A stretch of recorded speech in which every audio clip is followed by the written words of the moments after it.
അസ്സലാമലൈക്കും. നമസ്കാരം. ഞാനിപ്പോൾ സഹോദര പ്രാസോട് വീണ്ടും ഓർപ്പിക്കാട്ടോ.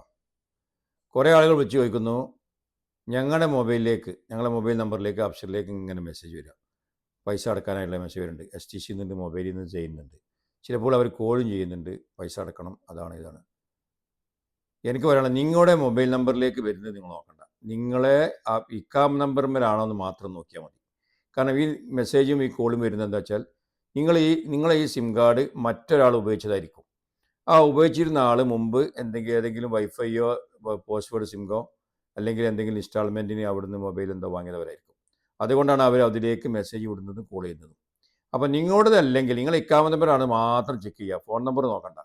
നിങ്ങളുടേതല്ലെങ്കിൽ നിങ്ങൾക്ക് അവർ വിളിക്കുമ്പോൾ ഉറപ്പിച്ച് പറയാം ഞങ്ങളുടേതല്ല, ഞങ്ങൾ എടുത്തിട്ടില്ല, ഉറപ്പിച്ച് പറയാം. അപ്പോൾ അവർ പോയിക്കോളും. ഇനി അഥവാ നിങ്ങൾ ഇക്കാമ നമ്പറിലാണ്, നിങ്ങൾ എടുത്തിട്ടുമില്ല എങ്കിൽ നിങ്ങൾ കേസുമായി മുന്നോട്ട് പോകാം. നിങ്ങൾ ആ ഉപയോഗിച്ച സിമ്മ് മറ്റൊരാളുടെ സിമ്മായിരിക്കും. അദ്ദേഹം നാട്ടിലേക്ക് പോയിട്ടോ മറ്റോ സിം കട്ട് ചെയ്തായി പോയിട്ടോ ആ സിം കാർഡ് ആയിരിക്കും നിങ്ങൾക്ക് തരുന്നത്. അത് കുറേ ആളുകൾക്ക് അങ്ങനെ വരുന്നുണ്ട്.